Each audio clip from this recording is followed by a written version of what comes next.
I'm Jess, and we are, again, continuing Stephen King's summer. Endless Stephen King. It's been really fun so far. I've had a great time. I've never seen any of these movies that we have covered so far, so really fun for me. I haven't seen a lot of these either, and I'm the big Stephen King fan. Yeah. That's why I put a lot of these on here, because, I think I saw this and Sleepwalkers when I was really little, but I didn't remember anything about them except that they existed. Yeah, and on that note, we're covering the anthology, which I love anthologies, Cat's Eye. And another cat movie. Yes, it has just been cat summer for the last couple weeks. We love cats. Yeah. We love pussy. Yeah.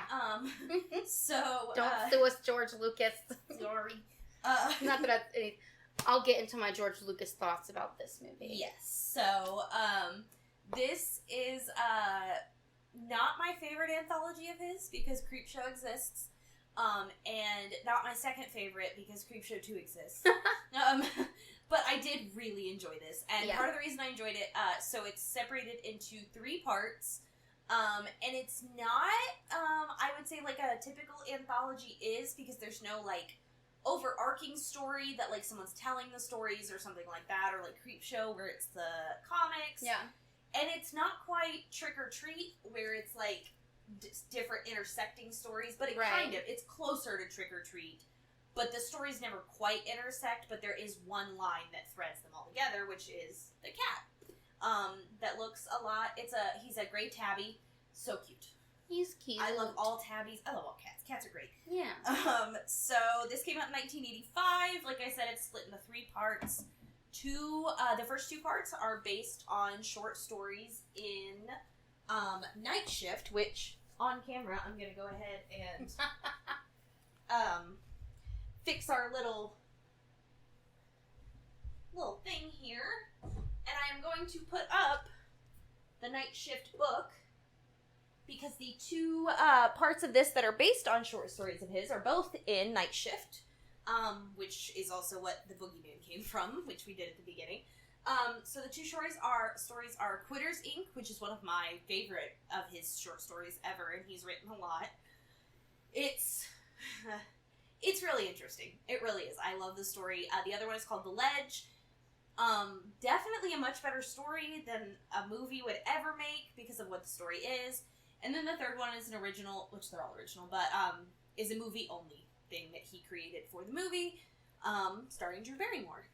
But she is a visage throughout this film. It makes no sense. I'm gonna go ahead and... Stephen King wrote this screenplay.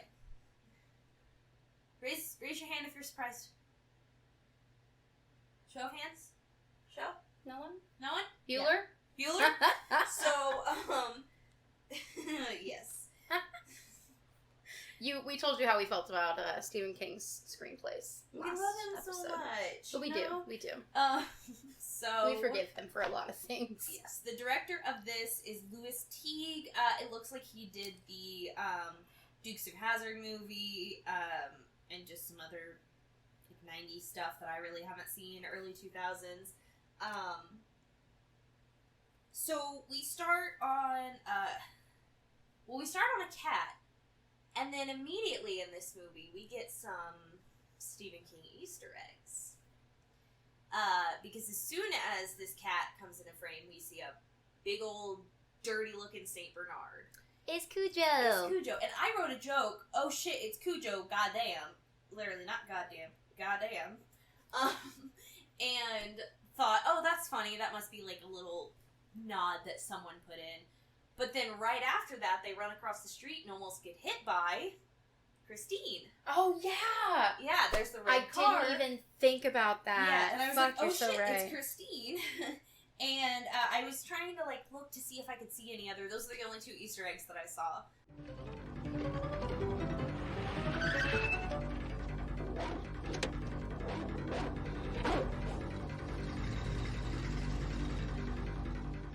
But I thought that was really cool. That is so cool. I have a little model Christine that should be on the set, but Jeff and I haven't gotten around to actually putting it together. Oh my god, I would not be able to in 10 years. No. There's so many small parts, So dude. many small parts. I looked at it and I said, no, have fun. It's gonna look really good when Jeff puts it together. When Jeff does. I have to paint it. Yeah. You did. She did. I did. I bought it when I was drunk and then I forgot that I bought it. Yep, it'd be like that. I woke up the next day at Horror Hound and I was like, hey, that's cool. When am I going to put that together? Yeah, never. Here we are 6 months later. So, we do, we, like, right off the bat, we're getting this weird imagery of, like, a mannequin, but then, like, Drew Barrymore's face is, like, superimposed on it. Why? I have no idea. She's like, I need help. They're coming for me. It's coming after me. And this cat actor, superb cat acting. He's like pawing at the window. He's perfect. It was so. He's perfect. So, we go right into our very first short, because the little cat's running through the city, and he gets picked up by a random person. Mm-hmm. And I can't remember what the logo is on, but it has a logo for Quitters Inc. And of course, I knew right where I was. And I was very excited to be here because I love this place, because I love this story. I think it's such a cool story, and I will explain little bits about it. But I think it does well as a short on its own. I really liked it as a short. Yeah, I think this is the strongest of the three by far. I agree with that. And part of that is its leading man, James Woods. I have James Woods. I mean, icon. Yeah. Icon. I am so sorry to share this online, Katie. I love you so much. Katie and I watched this together last night, and she just found out that James Woods was a real person and not just a Family Guy character. I've heard he's a piece of shit, though. I've heard he's a giant piece of shit. And then, but he is a real like, I person. didn't even make. Katie. No, I didn't even really make fun of her because she has zero reason to know who James Woods is, other than the fact that he's James Woods. Yeah. But she doesn't know actors at all. Like, she doesn't know actors. The first time I ever heard of James Woods was in Family Guy, so I can't really blame her. And it's just, I was like, you have never seen a movie with him. You have no reason to know who he is, other than the fact that I told her he's Hades in Hercules, so she would know his voice, but I was like, yeah, no, that's like the actual person. In real life, she's like, I've never seen his face before. That's wild. She never would have had, like, she's never seen Videodrome. You need to see Videodrome. We're gonna watch it together. VCR Chest Vagina. You've seen Videodrome, right? Okay. You're a Cronenberg fan, of course. I love Cronenberg. So, our main character, Dick, is played by James Woods, which I was just not expecting. We just haven't... Some of these, especially the 80s and 90s movies, I don't recognize a lot of the actors, or they're not A-listers.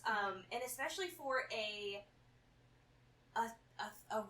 leading role, but it's only a third of the movie. Yeah. James Woods to take that role, like, that's, especially in the 90s, like, Yeah. or no, this is 85, so this is, like, the beginning, middle, but still, this is, like, the height of his career. Yeah. Anyway. Maybe he just believed in Stephen King. We all do.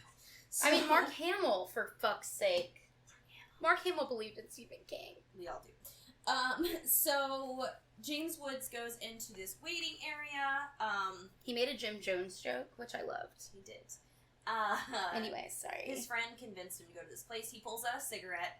It's this really funny gag that he, like, looks around for an ashtray, and then there's all these, like, signs all over the walls about how bad smoking is, and he just kind of very ashamedly puts it back, like, whoops.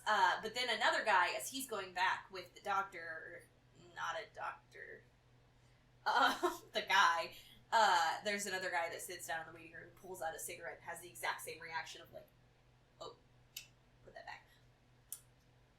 Dating the movie, because everyone just like, no, I can smoke in here, it's fine. This is a public building and office, and I can just light up. Yeah, because it's 1985. And you could smoke on airplanes. Can you imagine smoking on an airplane? With Can a you imagine- baby? Can you imagine being on an airplane and someone smoking a fucking cigarette? I'm sorry. I used to be a get smoker. throbbing headaches when I am around a lot of cigarette smoke. I get it. Like, I'm not shaming anyone, but, like, on an airplane. That is like the most closed-in, recycled airspace. I am, because, like... Fair. Don't take years off your life For no reason. for cigarettes.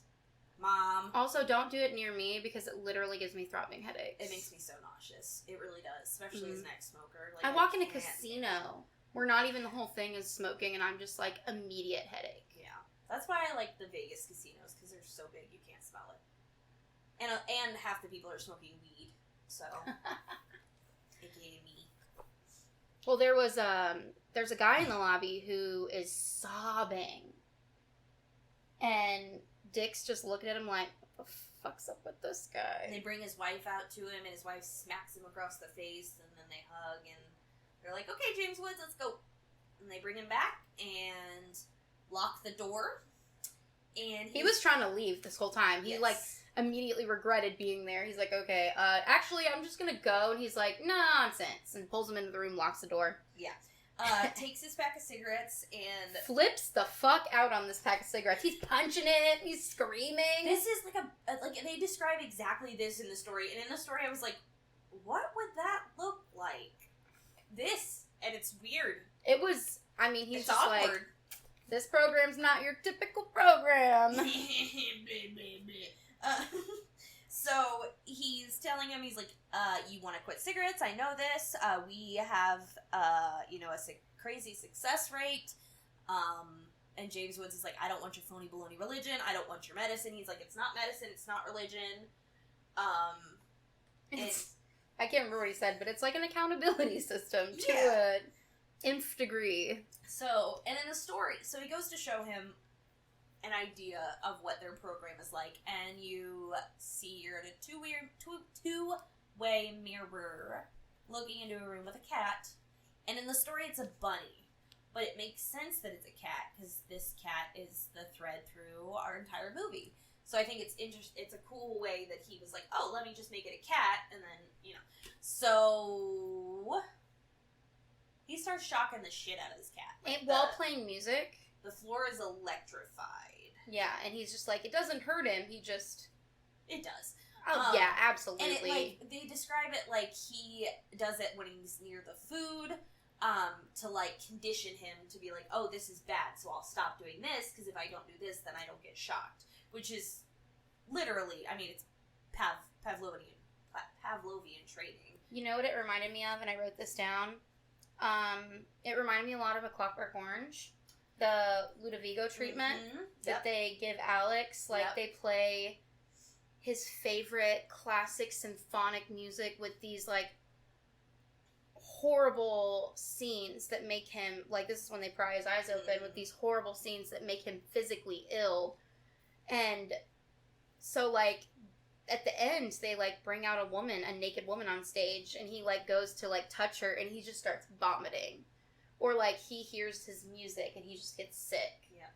It's different types of treatment, but it reminds me of a similar concept. And they did a really great homage to that in the second season of American Horror Story, when he tries to do the aversion training to Sarah Paulson as a lesbian. Yes. Yeah, yes. very similar. Yep. Very similar. I remember... That is my favorite season of that show. Season 2. Asylum? Yeah. Oh my That's my god, that favorite. one was fucked. I remember, like, watching that show for the first time. The first 2 seasons legitimately frightened me. Like, one of those, like, I turn it off and I'm still scared. Like, Yeah. I don't really want to turn off the lights. Yeah. The first I one had especially chills. was scarier, Oh, yeah. because it's ghost stuff, and then the second one is more psychologically fucked up. Like, imagine being trapped in a crazy house where no one believes that you're And not then my crazy. next favorite's Hotel. Lady Gaga. Come on. And Dennis O'Hare's story arc in that season. Anyway, Goddesses so don't speak in whispers, they scream. Sorry. So, he's telling him, he's like, so James Woods like, okay, so I get constant supervision, and if I smoke, you come in here and you shock me like the cat? Like, what the fuck? He's like, no.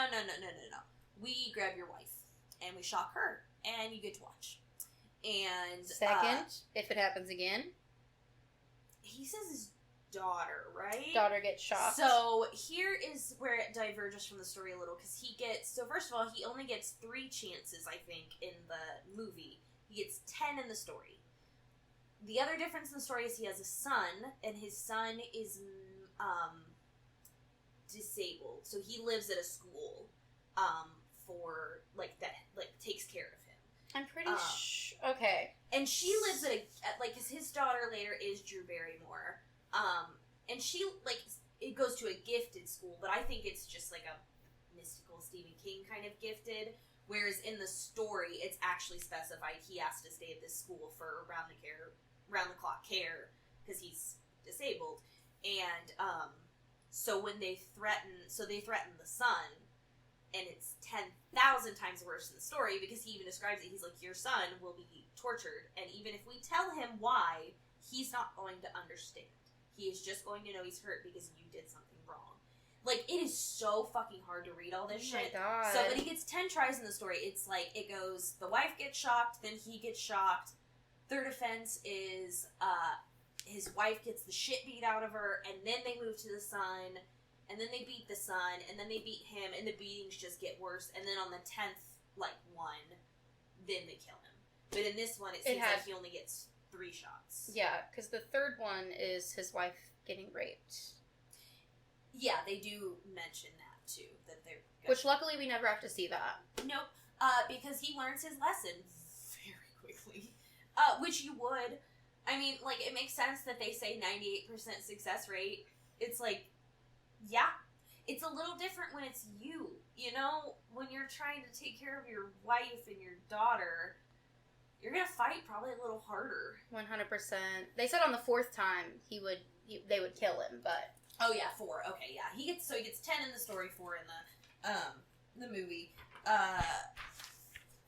So he's super irritable. Oh my god, yeah. Having a bad fucking time. Telling his wife, I quit cigarettes. She's like, what, 5 minutes ago? And she's, and I hate this trope, and I hate it, because it's so fucking real, I think.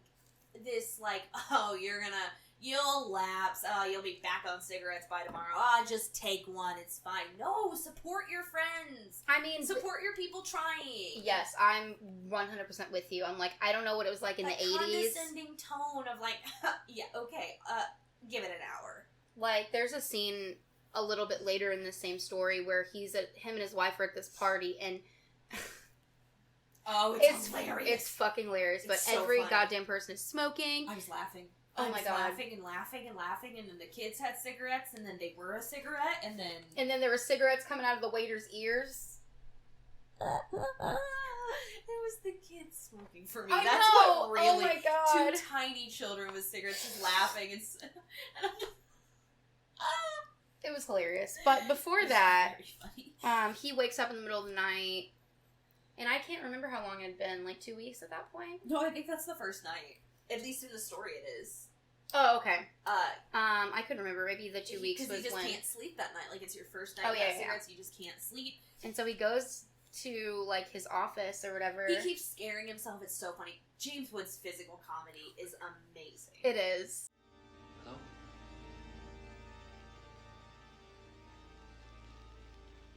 Somebody in there? I didn't smoke it. See? If you're in there, would you tell Donati that I didn't smoke it? He may be a piece of shit in real life, much how I feel about Mark Wahlberg. They're great actors. But he, is about to light a cigarette, and he hears something in the closet, and he is way more chill than I would have been. He's, talking to the guy. He's like, I didn't smoke it. I didn't smoke it. He sees fucking rain boots that are wet. Which I thought was so corny. The next day, the boots are gone, and there's, footprints. In the story, it's so much more ambiguous as, where they are, if it's maybe supernatural, how they're watching, if there's cameras. Oh, this yeah. is out now. No, there was a guy just standing in your closet, and he just stood perfectly still while you were like, I swear I didn't smoke it. And you just have to, stand there and just be like, this guy's an idiot. Yeah. So, But he goes to visit his daughter. He got her this doll, and, then he realizes the dudes are watching him while he's there with his daughter, like they're constantly watching him. Time to take a shot, because guess what? The next scene is Camp. Because we cut to that scene that we were just talking about them in the party, and what song is playing? Shit. Every breath you take, I'm watching you. The soundtrack in this movie was hilarious. I was dying. That's one of the scariest songs of all time. It's terrifying. Like, it's such a, like, I love that song, but you're like, holy. Is someone watching? Could you not? Okay, Santa. Like, Well, this, yeah. right. Oh my god, this one guy, one of the ahead. other really funny parts of that fucking party, this guy takes a hit and then just blows out and just keeps... It's like he did a Vape big God. vape. Katie and I were dying at Vape God, because it just... And the fucking paintings were watching him. It was... Yeah, I think one of the paintings The was party the scene is guy. so camp. Yeah, it's so fucking funny. Yep. I Yeah, literally- he was like losing his goddamn mind. Oh my god, and then the, like, main guy that, like, is, like, the guy he keeps seeing in, the, like, the paintings is, like, dressed up and, like, walking down the stairs and singing along, and I wrote, this is peak drag. Is that like- him in the cigarette, dressed as a cigarette, Yes. a pack of cigarettes? Yeah. and Now, he's like, mama, this is drag. that is peak drag. So like, good. like, he was literally singing along to, it was, fucking Pepto Bimbo amazing. should be a pink pack of cigarettes. Oh my god. Ew. We need cardboard and paint And I need... and And I need somewhere in the middle for there to be a little edit where you have to say one of the Tiger King's lines. Like the, I called for help twice, and not a fuck you, what do you need, or nothing. that's amazing. You gotta Write have that one of down. those. Write that down. Write that down. Hey, Casey, write that down. Write that down. That's us at every movie theater we go to take notes. She's like, hey, write that down. Cocaine Bear, write that down. The bear's doing cocaine. Write that down. Write that down. It's the stupidest shit too. So our next scene is pivotal because Mhm. he's stuck in traffic, and we all know how shitty the traffic is. How shitty it can be to sit in traffic. It's stressful. Like, if you were a beaver, you know you'd want a toothpick. Imagine if they tried to Mhm. take toothpicks away from the beeve. Mm. I mean, he literally was about to let a toothy dick snake out. No, he did. Well, I mean, yeah, he did He did. because The he wanted a beef. toothpick on the shit-covered floor. So James Woods. He stopped at like one of those bridges that Like the drawbridge. The drawbridge, yeah. And he, like, leans over, like, beneath the, like, window line, and he's, like, smoking his cigarette. And, like, it's so funny, because he'll, like, blow, and he's, like, waving. Like no one's gonna see. You're in a car! The windows are open! And so this, like, people, like, the bridge goes down, and the people are honking at him to go, and he, like, sits up, and the guy in the car next to him's, like, mean mugging the shit out of him. And he's like, fuck. He's like, oh, he's one of those guys, so he immediately races home. She gone. Wife gone. Yup, as if he didn't know she was gonna be gone. And he tries to, like, he's like, no, don't do it. It was just a slip up. Well, he told you what a slip up costs, Yep. man. But, yeah, they kidnap his wife. There was a scuffle. By the way, this is incredibly close to the story. So fucking close to the story. They get in a scuffle. The cat gets in a scuffle and James Woods and the guys get in a Yes. scuffle The, in like, the room. main guy and his goon. And Named Junk. the cat gets away. And he is on a boat. He's an explorer cat. Yeah, he gets on a barge. Little barge kitty. But yeah, so his wife gets the shit slapped out of him. Or not slapped, shocked out of him. And then when she gets out of the room, she is... He's, like, explaining it to her. Like, we can't hear what they're saying, but they're... And, like, the two guys are taking bets. on whether she'll hug him or slap him. Yeah, and it's so interesting in the story because he does slip up the one time, and he explains to her, and she's like, if this is what it takes, this is what we'll do. I want you to quit smoking. This is what it'll have to be. And he does get, so I think he gets shocked. And but I think that those are the only two we get in the story. I think he only slips up the 1 or 2 times, and then, but his wife's totally fine with it. And it's such an interesting, like, they even talk about it, they're like, well, the wives are either on board or they fucking hate him forever. And, like, maybe not cigarettes, but, like, let's say I had a significant other or a best friend or something that was really trying to get off heroin or, like, a really bad substance, and I really I knew that was their only choice, like, or I was gonna find them dead one day, like, I might help somebody out, but also, you better fucking look out for me. Oh yeah, 100%. Like, but you better trust the person that you're fucking putting your life in their hands, because, yeah, if they don't care enough, they're gonna keep doing the thing. Yeah. But he goes in for, like, a check-in. She does hug him, by the way. Yeah, she hugs him. Yep. But he goes in for a check-in, and they say that he's gained too much weight. Which is a very common thing when people quit smoking, because They start eating a lot of sugar normally. Yeah, and smoking curbs appetite. Mm-hmm. So when they don't have that thing to smoke, and it's usually an oral fixation once the physical part of it has passed. It's usually the psychological oral fixation. You want something in your mouth, so you're chewing gum, you're eating, you're doing toothpicks, you're doing whatever. And so they like give him a weight cap. In the story, it's 182. In the movie, it was like 167. That's low for 6 foot whatever James Woods. 100%. And he's only gained like Don't be unhealthy, people. 8 pounds or something. Yeah. But doesn't seem that bad to me. He still looks great. Yeah, they're like, we're gonna give you some illegal diet pills, so just like be chill with them. And he's like, oh, so like, and it's so funny because they're so chatty, fun, like they're talking about nothing. So remember now, some of these diet pills are highly illegal, so I want you to use them sparingly. Right. Now I'm setting your maximum weight at 165 pounds. What, then, like, if I go over, you'll send a guy to my house with a flamethrower or something? No, hey, I'll send the guy to your house and cut off your wife's little finger. You kill me. Have a good day, Dick. Take it easy, huh? All right. I'm like, why are they so fucking chummy with each other? Because it's working. Because it's working and his wife's on board. It's just so crazy. Because he's like, oh, so if I go over my weight, are you gonna bring me down here again? Are you gonna shock the wife? And he's like, oh, no, I'm not gonna do that. I'm just gonna take your wife's pinky finger. And he's like, just the pinky, and laughing about it on the way out. And they have their friends over for dinner. The friend who suggested that James Woods' character go to Quitters Inc. and he and his wife are there, and they do like a toast. And the wife holds her toast up. And she's missing her pinky. She's got no pinky finger. Well, that man should have been better at his fucking diet. Yeah.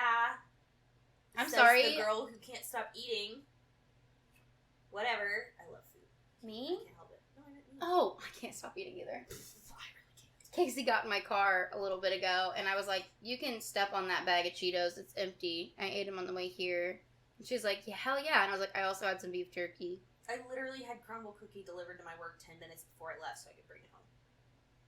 I go puffed. Worth it! I go puffed 3 Cokes and I wish you could go a puff Gatorade to my house last night because I really wanted some fucking soda. So, Anyways. we So, fade yeah. into a hot dog. We fade into a hot dog. It does. It fades into a hot dog. I don't even know what to say. After the pinky, it fades. That's funny. It literally That's so cross funny. fades, like cross dissolves into a hot dog. I think it's really funny. I loved that. Camp. Take a shot. We get more Drew. Kat sees her on the TV. This is what I have something to say about. She's like, help me, blah, blah, blah. Oh my god, you're my only hope. Bitch, Star Wars. Obi-Wan, you're my only hope. Star Wars, Star Wars. George Lucas, if you're listening to this, What year did Star Wars come out? like the 70s. Was it? Yes. Because they're best friends. Little kitty cat, you're my only hope. Star Wars. Sorry, continue. I note it when I see it, okay?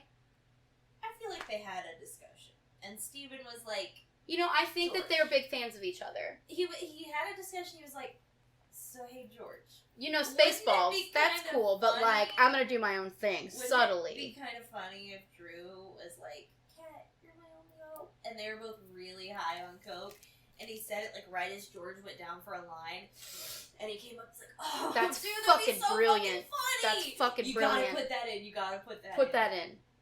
And then Write that down. Yeah, write that down. And then because he couldn't prove that he had said that to Stephen King or not, he couldn't sue him. Stephen I King think was like, that's- sorry, George. This is actually... You did all my cocaine. The least you can do is let me. Yeah. I don't know. Aya? This is our George Lucas voice. I don't know. I'm George Lucas, and I'm gonna sue ya. And I'm from Maine, Aya. Is George Lucas from Maine? Stephen King is. Oh, I was like... No, I was doing the Stephen King Aya. Anyways, So that was wait, my little... Jim- That made no sense. The fucking Drew Barrymore as... It was such a random little, like... There are certain lines you kind of can't say. Like, just once something happens, you can't say that line without bringing up something else. Like, I can't say, I'm the king of the world, without you thinking of Titanic. Like, there are just, like, if you say certain lines, it immediately becomes a parody of that line. Yeah, and it wasn't exactly like You're My Only Hope, but the way that it was filmed and the words she was saying was very similar, and I was like, come the fuck on. Help me, Obi-Wan. You're my only hope. Help me, little cat. And now we're in Vegas, baby. Oh, yeah. That's where I'm gonna be this time tomorrow, baby. I'm gonna Actually, be I'll be on my way. here. That's fine. So these shitty people are betting on whether or not a cat's gonna make it across the street and not get hit by a car. What the fuck? And our main character is Kressner. And then, so that's kind of just our establishing, like, oh, this character's a piece of shit. And then we cut to, this guy and a Is woman. it Joey or Johnny? Johnny. Okay. I wrote down Joey the first time. Oops. So, Johnny is seeing his new girlfriend, Sally, on, He's like taking her to the bus Sally's on station. the next. Sally's the next character. So he's taking her to a, bus station. He's like, no, you have to go on without me. I will figure it out. I'll meet you there.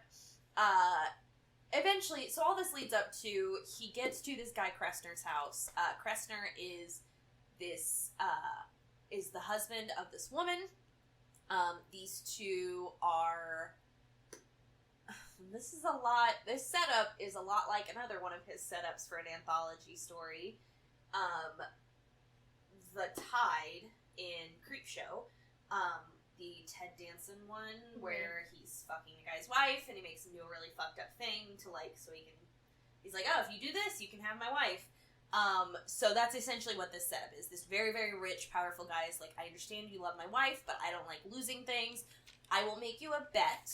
If you win this bet, you get the money and your freedom and my wife. And if you don't win the bet, I have planted a bunch of heroin in your car, and you're already an ex-convict, so you're going to go to San Quentin for the next 40 years. So take your pick. So Also, you're, yeah. Sorry, No, just a small, I feel like this was a Stephen King-ism. His henchman is named Ducky, and he says, Boingo! And then he, like, usually hits you, and that's his way of saying, shut up. Yep. It's so fucking stupid. It's definitely a Stephen King-ism. But anyways. So, he offers him a wager. And the wager is, he gets all those things if he can successfully walk along the ledge of the building that they're in. And they they're are probably up how many stories? I think it said 41 was in the Jesus story, 43 Christ. maybe. Tallest building, like, in that area of the city, so it's not going to have any blockage from any wind, because it's taller than the other buildings, you're higher up. And there's, like, a 5-inch ledge that runs around the entire building outside, and he said, if you can do that, you can walk along the edge, you win. If you don't, then you die. Or, yeah, you know what I mean? Like, you die. or if you don't take the bet, you go to prison. So those are your options. Die, prison, or possibility of getting everything you think you want. So of course he takes the bet, because that's his only fucking option. Right, because the other dude was like, he's like, I mean, I could shoot you too. Like, Yeah. We didn't know that was an option at the time. Yeah. So, as soon as he gets out onto this ledge, this guy's fucking with him, yelling at him, throwing shit at him. Blowing a horn, honking a horn at him.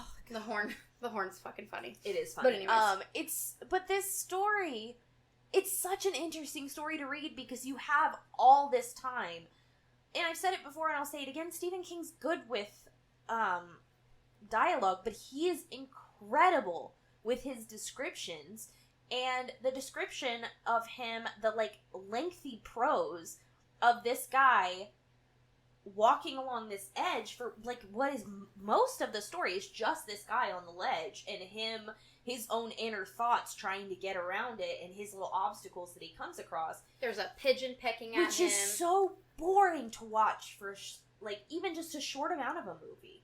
Like I thought they did it pretty well, but like, oh my god, it like I was just like, oh wow, they need to add some more stuff into this because, and they did. They added some extra things like the sign that wasn't in there, and it just because, you know, when you're reading the story, that's all it is. It's just this guy's inner monologue of trying to figure out how to get around this ledge, and it's so tense the whole time,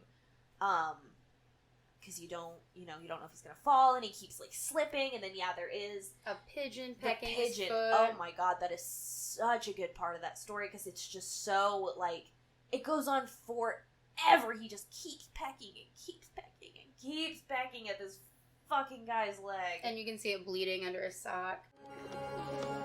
Shut up!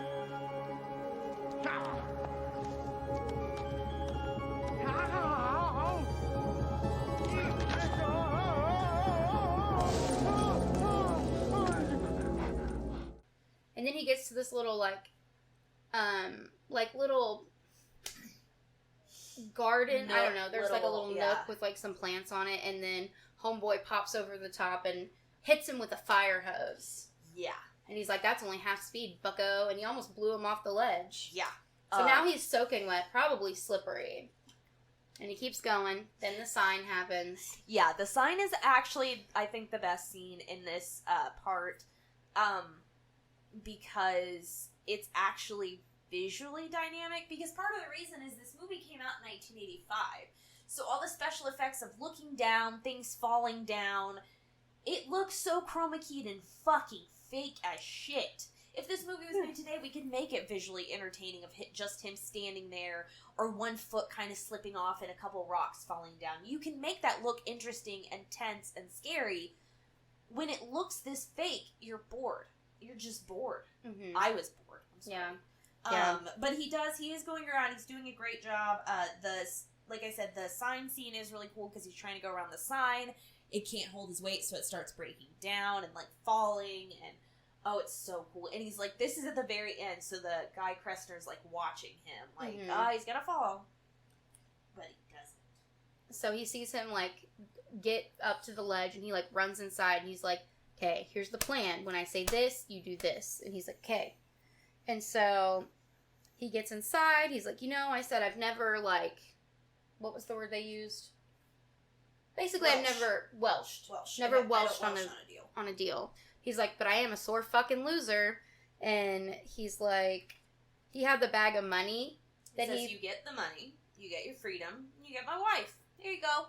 And then he fucking kicked the bag at him, and his wife's head rolled out. I said, "What's in the bag?" What's in the bag? And in the story, it's a little, like, there's no head, but he's like, oh yeah, you can have my wife, you can pick her up at the county morgue. That's where she'll be. Oh my gosh. Because, his whole thing is, oh, you get her, just not alive. I'm not going to lose her. Nobody else can have her. Mm-hmm. And that's when his hitman pulls out a gun with a silencer on it. And he's like, he essentially gets... This poor woman. Yeah. He gets the gun from the guy, and he shoots him while he's running away, which was hilarious. It was pretty cool. And then, Homeboy, he's like, "Let's make a deal." You walk The ledge. guy, oh my god, the guy is like 10,000. Or, because he was gonna give him 20, he's like, 20 is pennies, I'll give you 100,000. I'll give you 500,000, I'll give you $1 million, I will give you whatever the fuck you want, just don't shoot me. He's like, I'm not gonna shoot you. I'll make a deal. He even says, he's like, I'll make a bet. Because the guy even says, he's like, oh, you, like, earlier in the thing, he's like, oh, you want to make a bet? And the Kressner guy's like, I don't make bet, I make wagers. Mhm. So then later on, it's like a really cool turn of phrase. He's like, I'm gonna make a bet, not a wager, because I'm not a fancy guy like you. A bet. And I bet you can't walk along this ledge. And if you can, I'll let you go. And I love the tables being turned on that. I love that kind of it. shit. Yeah. One of my other favorite short stories of Stephen King's is this guy getting tortured, and it, like, flips around in the end, and it is such a fucking satisfying. Like, when the bad guy who's doing a torturing thing gets that thing done to him, it's like in Spy Kids, when that guy gets glooped in the little, and he gets all the hands all over his. I was gonna say Hostel Tony too, Shalhoub. but Oh yeah, that. anyways, I love Spy Kids. I was we were talking about someone at work the other day, how they looked like a thumb, and I was like, they do look like the thumb from Spy Kids. Thumbs. Oh my god! I don't remember who it is, and I'm really glad because I do kind of feel bad about saying that about a person. But you know what? If you look like a thumb, you look like a thumb. I'm not saying you're ugly, but like if you look like a thumb, that just might be a fact. Like Vin Diesel kind of looks like a thumb. Yeah, but he makes fire music. Ooh. Anyways, so literally this guy gets out on the ledge, like 2 steps. He's like, please don't make me. Are you really going to make me do this? And he's like, fucking go or I'm going to shoot you. And And he he even shot- fires a Yeah, shot. a warning shot. Ooh, it's so good. And so, And in the story, it's left very ambiguous. The guy, Johnny, is sitting on the man's balcony, and he is just listening. He's like, I'll either hear a scream or hear in about... Because it takes the guy like 2 hours to get around the building, too, which is like a good part of the story, that he keeps looking at this big clock tower, and like it takes him so long to get around. And so he's like sitting there, and he's like, I'll either hear a scream here in a bit and a slap, or he'll come around here in about 2 hours and I'll shoot him. And he even, like, in the story, he's like, he may not Welsh on a deal, but I will. I love And that. It's not left ambiguous here, though. Oh my god. Because earlier, the guy had dropped a horn down to, like, show, like, how...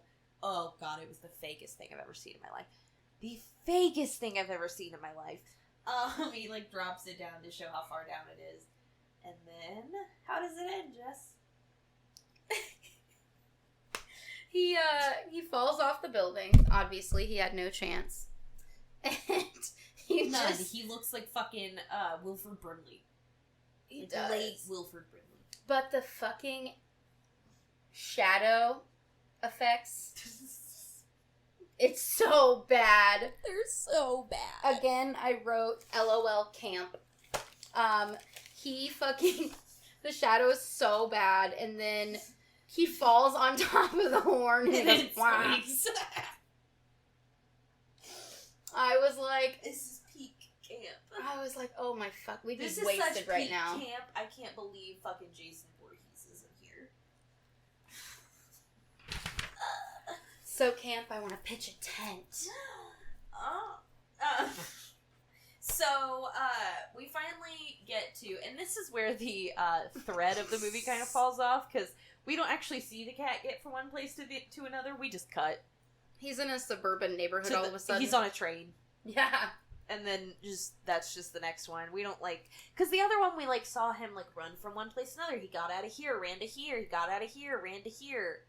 Now he's just here. Yeah. Now he's just on a train. Yep.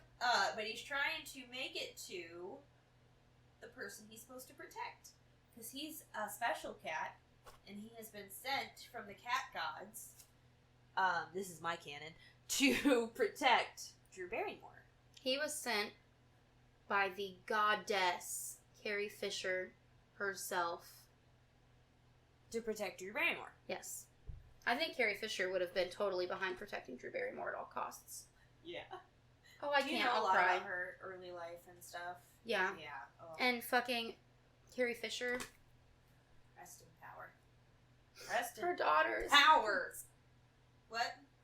I'm sorry. I can't cry again. I love Carrie Fisher. She's amazing.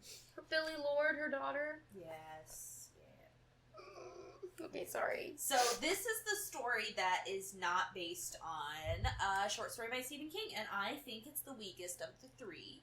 I mean, obviously he wrote it. He wrote this screenplay, but I was just bored. I was just bored for this part of the movie.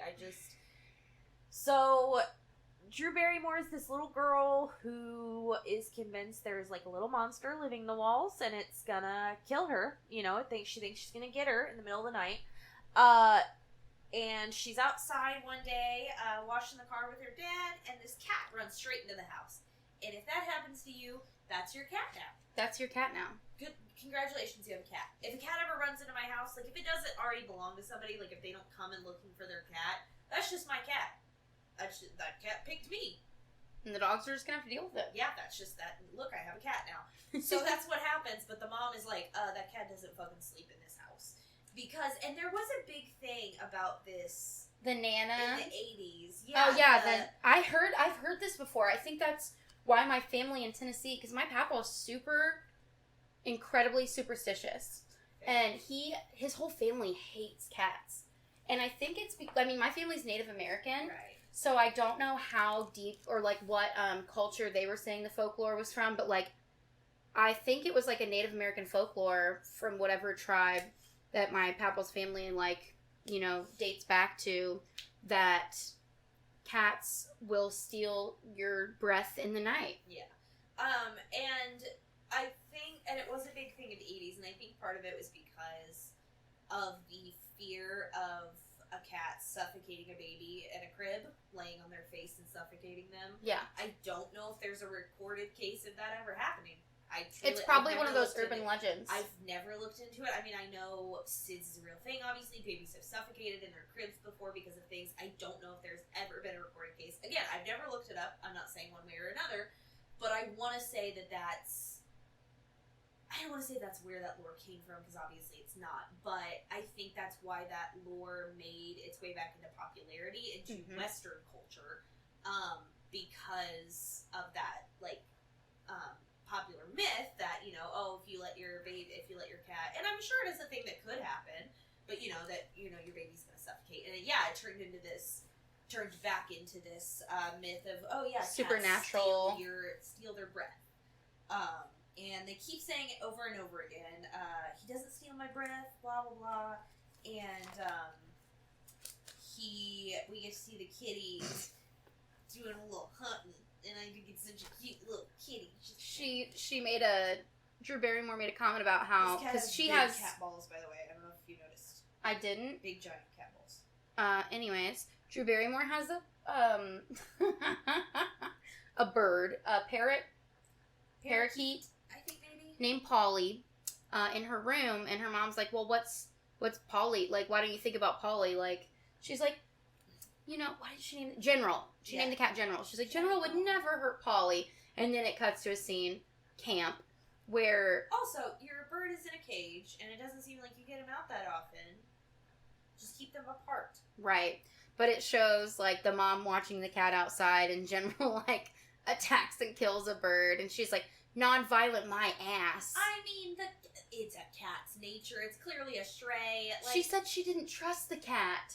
Like, cats... What the fuck? It's a cats fucking... Animals kill other animals. That's just fucking nature. And Leroy got a possum. Yeah, it happens, okay? I feel bad. There's a possum. They're so good for the environment. I love a possum. He got a very strong talking to. He didn't need it. He didn't know better. And that's the thing, like a dog like Leroy... He thought it was a squeaky toy. He has no clue he is ending that animal's life. He thinks they're playing. Yeah, because he's had squeaky toys this whole time I've had him, so he's just like, it's a squeaky toy. I feel like it's not a vicious nature of his to do that. Like, he just has that instinct to like, I want to grab this thing. And grabs it a little too hard. It was a baby possum, Yeah. so it didn't have a lot of solid structure. It happens, okay? And then Steele carried one in his mouth, and he was just like, Friend. And I went outside because it was nighttime, obviously, and I saw the tail sticking out of his mouth, and he just looked at me like he was just so proud, and I, like, went and I yanked his collar a little bit so he would, and then I was like, run, little puss, get the fuck out of here. I'm like, you are in danger! Anyways. We get to see the fucking creature. Well, before we see that, we do get another little Easter egg. Did Ooh. you catch it? Did you see what book the mom's reading? No! Pet Cemetery. Oh my god, I can't believe I didn't catch that. I love it.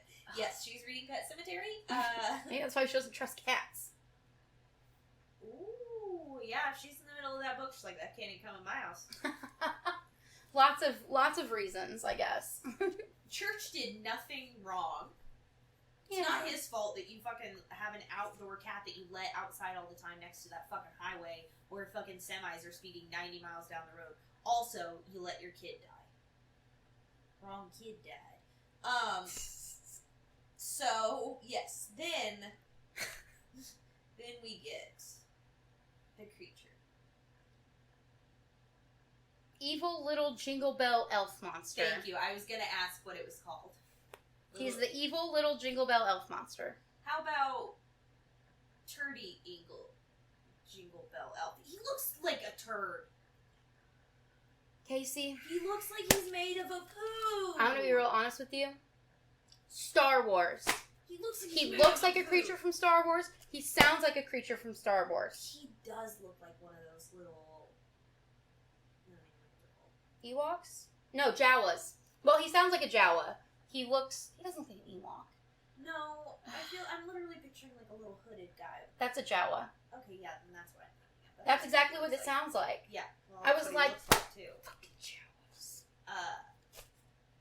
Yeah, man, I feel like maybe Stephen King watched Star Wars before he wrote this. As a big Star Wars nerd, I'm having a lot of fun with my own Star Wars Easter Like, I eggs, do whether they wonder- were intentional or I not. wonder if he's just like clickety clacking and it's on in the background. He's like, Jawa noises. Instant Literally- Jawa noises. Literally, it's got like an asterisk that says Jawa noises. And Write that down. They're doing the table read and they're like, Steven, what exactly Jawa noises? You fucking read it. Jesus Christ, do it. Is it that hard to understand? Isn't George gonna? We had a discussion. Jawa noises. What's he gonna look like? What the fuck do you think he's gonna look like? They just have a stare off like. But what do you?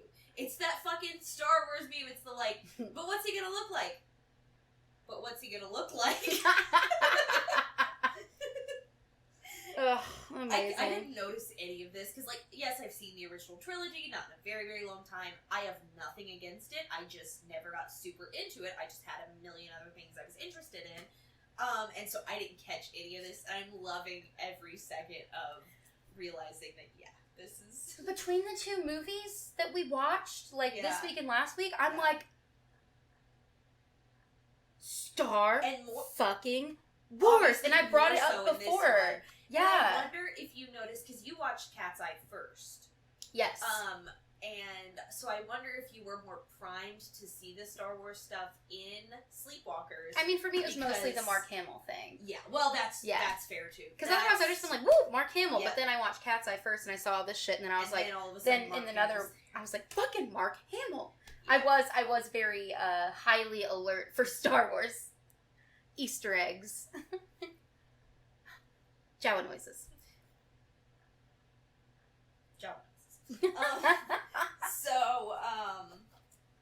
I literally, he looks like a stupid, shitty little gremlin. It's bad. He's got this little fucking jester hat on.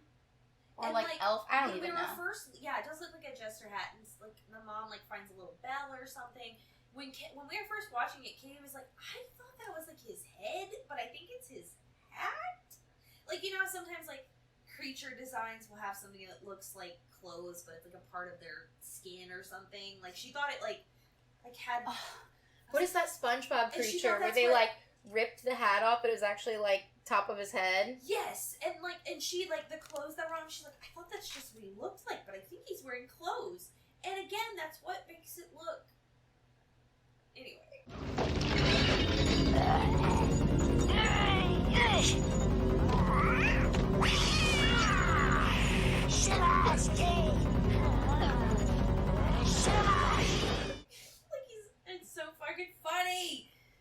So if you haven't seen this movie and you're trying to picture what this thing, like, shrink it down to about that big. They about make it 6 seem inches tall. so big and dangerous. It's tiny. It's like 6 inches. It'll be like in front of her. Like its hand can barely clamp around her nose. Its whole hand can barely. Like that's how small it is. But this thing is like that movie. Are You Afraid of the Dark or Don't Be Afraid of the Dark or something? Yeah, Came yeah, out in 2010. It was a really scary movie up until this part where you saw what the and they were just like little tiny. That's not scary to me. It reminded me of Small Soldiers, if you ever watched that movie as a kid. Way scarier movie. Yeah. Yes, because Yeah. that's terrifying. Oh my Or, god. like, the Indian in the cupboard kind of thing. Yes, Like, exactly. I love it. Oh my god. Exactly. So many references. So many references. So it killed the bird. It did. It killed Polly. And they blame it on a cat. It's not the kitty's fault. It's not the kitty's fault. The The cat and the creature fought. The creature threw but I this think tiny. before that, Oh. he gets thrown out in the rain, and he gets all wet.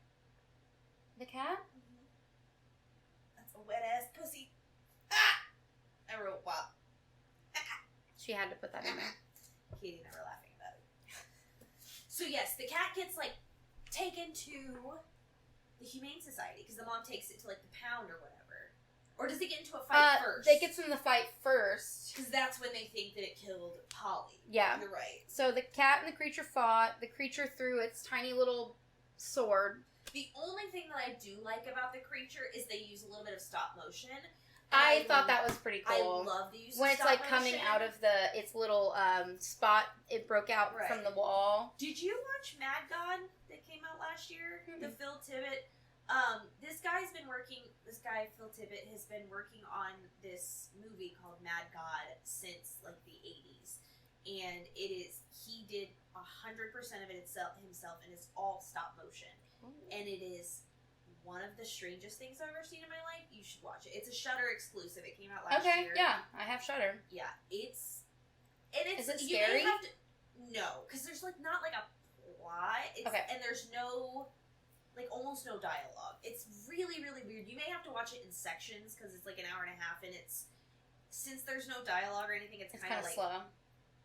yeah, slow in the sense that there's, like I said, there's really not a plot, but the animation is it's all gross. Like it's very like made to look like there's poop and there's like a lot of like hairy skin. Like it's disgusting, but the animation is so fucking cool that it's beautiful. Okay, I like really that. think you would like it. Yeah. I had to watch it in 2 sessions because like I got about halfway through it and it was really late, and I was like, I don't think I can actually stay up for this. Yeah. So I watched the rest of it. It was just so good. But anyway, so they get into that fight. The bird's dead. They take the cat to... And he's got a big slit in his... Which I don't understand how the slit on this cat was so big with that tiny fucking sword. But I digress.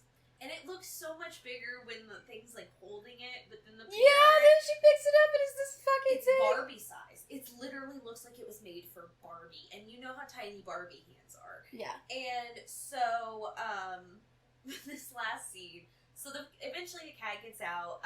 The little creature is trying to steal Drew Barrymore's breath, which in the story we assume is where the lore comes from, is this Mhm. little creature. And the cat gets out, comes to save her, and they're having this little fight. And On top of her body. and she like can't scream because it had taken some of her breath, and it's so fucking funny. And the thing's like flipping around And trying to around. like float away on these balloons oh in my the god, room. he grabs it and immediately floats down to the And he's like, floor. ah. I was cracking the fuck up. It was so funny. So funny. And he like jumps back up, and then he gets on the fucking record player, and the cat presses play and then speeds it She's up. like, go faster, General. Oh my god. And it was the police. yes. It was Yeah, it was. Anyway. God, what was the song? The fucking... Was it, Every Breath You Take? Was it again? I think it was. I think so. Yeah. But this part's really weird because you can like tell like Drew wasn't really given any direction or what to do. They just told her like, just keep yelling like, come on, General, like, yeah, so she just does that for, like, what seems like 5 fucking minutes. Yeah, Of this thing, like, spinning around on the record player. They also, the creature put a doorstop underneath the door, so the parents heard these things happening, but they couldn't get in. They can't open the door because the doorstop's in there. That's a hefty doorstop. I'm saying. I have to tell you something about the names of these characters that I noticed at the very end that I was like, wow. But after we are done. Cool. So, anyway, the thing, like, flies off and flies into this fan and, like... It's just destroyed. Just, it's a poop. It just turned into a poop. It turned into a diarrhea on a wall. It was bloody diarrhea. But he was Very kind of brown, unfortunate. and he was wearing brownish clothing. But you see so the it blood looked on the like fan. Yeah. Still looked like a diarrhea. And then I wrote good key. Because then the parents come in, they realize that the cat saved, they see the little hole in the wall, they see the blood on the fan. And they're finally like, what the fuck? Oh my god, don't tell anyone about this. And I love the way this ends. She's like, Drew Barrymore's like, I won't tell anyone if I can keep General. And she's like, that's blackmail. She's like... And then it ends, the very last thing we see is the kitty... laying on her chest. No, she has the kitty. General gets a big giant fish. He's like eating this Oh, giant yeah. fish to himself. Yeah, I think then he sits on her chest. But yeah, you see him get this big giant fucking fish all to himself because that cat saved your daughter's life. That's right. King Cat. You better treat that cat well for the rest of its life. Mm-hmm. And yeah, I love that he's like king of the house now. Yeah, and then he sits on her chest at the end and is like real close to her face, and it like alludes to the fact that like, is he gonna steal her breath? No, because that's her baby. Yeah. And then she wakes up, she's like, General! And hugs him, and that's the end. It's the cutest. It was fucking really thing. cute. Young Drew Barrymore, I am just saying, Oh, what a fucking incredible actress. She really is. Like, Go back and hug young her and tell her it's gonna be okay. Yeah. But also, she's amazing. Did you see her interview with Phil Mulvaney? Where she brought her on her show? I wept. Yeah. Wept. But that was Cat's Eye. Yes, we've had a very catty few weeks. Yeah, we truly. love kitties around here, and apparently so does Stephen King. I liked that, I think, better than I don't know if I liked it better than Sleepwalkers, and if I did, it's probably only because of Quitters Inc., because of how attached I am to that story. It was a really fun story. But I think it was really funny and fun, too, which I thought Sleepwalkers was fun, too. So Yeah. I had a good time with both of them, other than some of the lulls in that third story, just when it's... Because there's, like, a couple, like, maybe 10 minutes in that last one where it's just, like, the thing coming in a room and getting scared off, and coming in a room and getting scared off, and... But other than that, like, I had a fun time with this movie. Like, it's... I would have kicked that little fucker out the window. Like, I was scared of Chucky when I was little, but also... Me too. But also, first of all, Chucky has the strength of a full-grown man. Yes. And he has the mind of an actual Serial prolific killer. serial killer. He's I'm got not- the voodoo. This thing has no brain thoughts, as far as I can tell. It doesn't speak a language, as far as I can It tell. does. Jawa. It's, yeah, literally. And it's 6 inches tall. Like, I'm not gonna feel any fear if I can, between my hands. I can't do that to Chucky. I want to squish you like a little rotted fruit. Although Chucky did die via fan one time. Child's Play 3.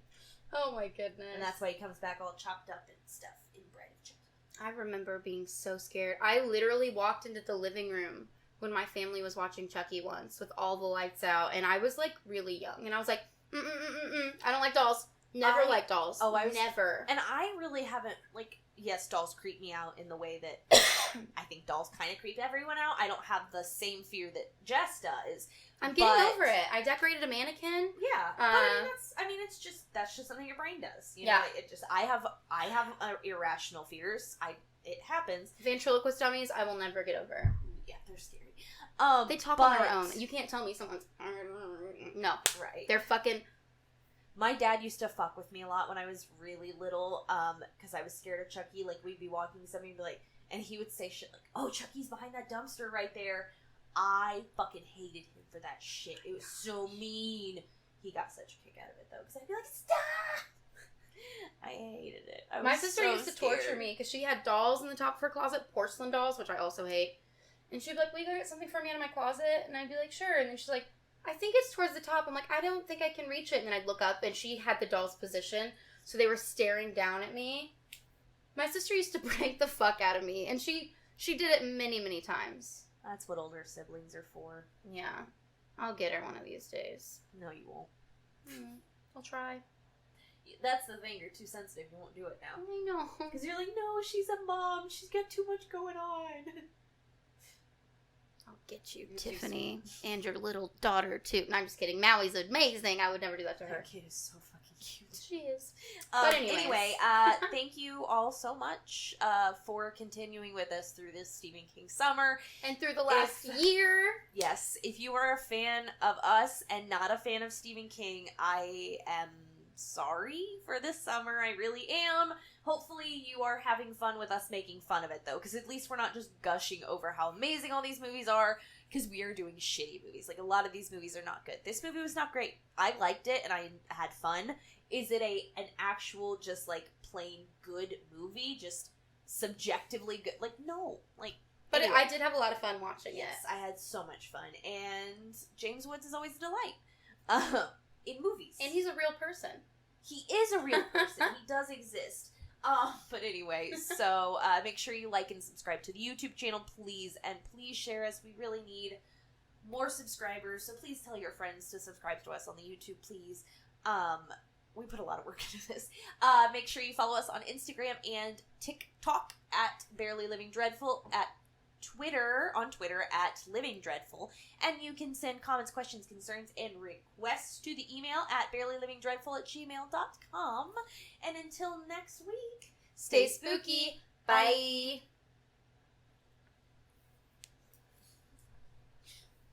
Jawa noises. Write that down.